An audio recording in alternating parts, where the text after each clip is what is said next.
ஏங்க சொல்லு தாமரை. என் friend call பண்ணா. ரொம்ப வெக்ஸா பேசினா. என்ன சொன்னானா, நான் அவ நர்ஸா இருக்கா, நானும் வெளிநாட்டுல தானே இருக்கேன், வீட்டுக்கு நான் நிறைய செஞ்சுட்டேன். ஆனா வந்து இப்ப என்ன சொல்றாங்க, நீ என்னத்த செஞ்சுட்ட அப்படின்னு சொல்லி கேக்குறாங்க. அதாவது எவ்வளவு செஞ்சாலும் கடைசியில வந்து நீ என்னத்த செஞ்சுட்ட அப்படிதான் கேக்குறாங்க. நினைச்சா கஷ்டமா இருக்குடி, அதனால ஒரு கால் பண்ணேன். அவங்க குழம்புல கேக்குறப்பதான் என்னுடைய கதை ஞாபகம் வருது. நான் சிங்கப்பூர்ல போய் முதல்ல ஜாயின் பண்ணல, ஜாயின் பண்ணப்ப கூட அந்த சீனியர் அதனால கேட்டாங்க, என்னடா தம்பி மாசம் மாசம் சம்பளம் வாங்குறேன், என்னதான் பண்ற, ஏதாவது எங்களுக்கு கொஞ்சம் கொடுத்து உதலாமா அப்படின்னு. அப்ப நான் சொன்னேன், இல்லைண்ணா நான் வாங்கினது மாசம் வந்து சம்பளம் வந்ததுமே வீட்டுக்கு அனுப்பிச்சிருவேன், என் கை செலவுக்கு எடுத்து வச்சுப்பேன், அவ்வளவுதானே நான் பண்ணுவேன், வீட்டுக்கு கொடுத்துருவேன் எல்லாத்தையும் அப்படின்னு சொன்னேன்.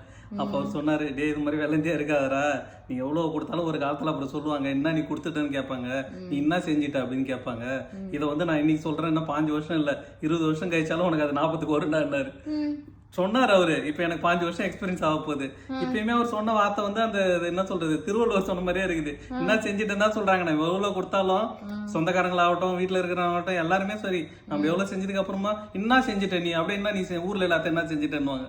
அந்த ஊர்ல எல்லாத்தையும் யாருன்னா தெரியல, யாருன்னா அவ்வளவு அதிகமா செஞ்சானேன்னு தெரியல. இந்த 4 பேர்ல இந்த ஊர்ல எல்லாரும் வந்துட்டாங்க. இப்ப ஊர்ல எல்லாத்தையும் அப்படி நீ செஞ்சுட்டியா, ஊர்ல எல்லாத்தையும் ஊர்ல இதோட யாரு நல்லா பண்றாங்கன்னு எனக்கு தெரிய மாட்டேது, அவனே சொல்லவும் மாட்டாங்க. ஊர்ல இருக்கிறவங்களாம் சொல்றாங்க நீ தாண்டா சூப்பரா பண்ற. ஆனா எங்க வீட்டுல சொல்லுவாங்க, ஊர் எல்லாத்தெல்லாம் நீ என்ன பண்றீங்க கேட்பாங்க. இது எங்க வீட்டுக்கு மட்டும் இல்ல, வெளிநாட்டுல இருக்கிற எல்லா வீட்லயும் சொல்ற டயலாக் இது. அதே மாதிரி அவங்களுக்கு இருக்கிற என்ன சொல்றது ஒய்ஃபுமே ரொம்ப பாதிக்கப்படுவாங்க. அவன் வந்துதான் இப்படி நிறுத்திட்டா, இவன் வந்துதான் இதை பண்ணிட்டா, இவன் வந்துதான் அதை பண்ணிட்டான்னு.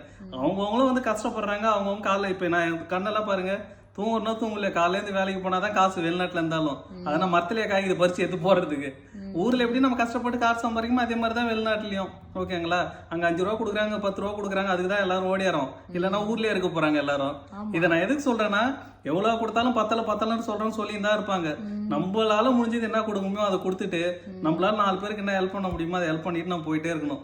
ஓகே மக்களே, இதே மாதிரி நீங்களுமே வந்து நிறைய பேர் வெளிநாட்டுல இருந்து வீட்டுக்கோ இல்ல ஃப்ரெண்டுக்கோ நிறைய பேருக்கு கொடுப்பீங்க.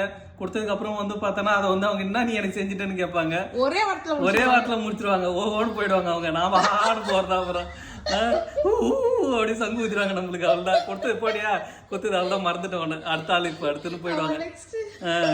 ஓகேங்களா, இதே மாதிரி நிறைய பேர் வந்து கண்டிப்பா என்ன மாதிரி அடிபட்டு இருப்பீங்க, இல்ல என் ஒய்ஃபோட ஃப்ரெண்டு மாதிரி நிறைய அடிபட்டு இருப்பீங்க. யாருன்னா அடிபட்டு இருந்தீங்கன்னா கமெண்ட்ல சொல்லுங்க.